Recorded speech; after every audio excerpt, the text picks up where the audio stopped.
Social মিডিয়ায় অত্যন্ত viral এই ভিডিওটি প্রচুর মানুষ শেয়ার করেছেন, যেখানে দাবি করা হচ্ছে যে ভারতের প্রধানমন্ত্রী নরেন্দ্র মোদীর সাথে তার বডিগার্ডরা অর্থাৎ যারা এসপিজি কমান্ডো তারাও ধুতি পরে মন্দিরে প্রবেশ করেছেন। কিন্তু এই দাবির মধ্যে কতটা যুক্তি রয়েছে? পিএম মোদির এত কাছে শুধু তার বডিগার্ডরাই আসতে পারে, আর কারোর পক্ষেই সম্ভব নয়। অনেকেই এখন সোশ্যাল মিডিয়ায় এই নিয়ে লিখছেন। যদি দাবিটি সত্য হয় তবে আপনি দেখতে পাচ্ছেন যে এসপিজি কমান্ডোরা প্রধানমন্ত্রী নরেন্দ্র মোদীজিকে ঘিরে রেখেছেন।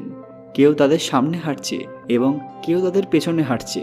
সবচেয়ে বড় ব্যাপার বা মজার ব্যাপার হলো সবাইকেই সাদা ধুতিতে দেখা যাচ্ছে।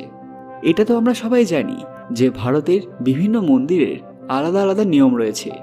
কোনো কোনো মন্দিরে ছেলেরা মেয়ে সেজে প্রবেশ করে, আবার কোথাও নারীদের প্রবেশ নিষিদ্ধ, কোথাও পুরুষেরা সহজে প্রবেশ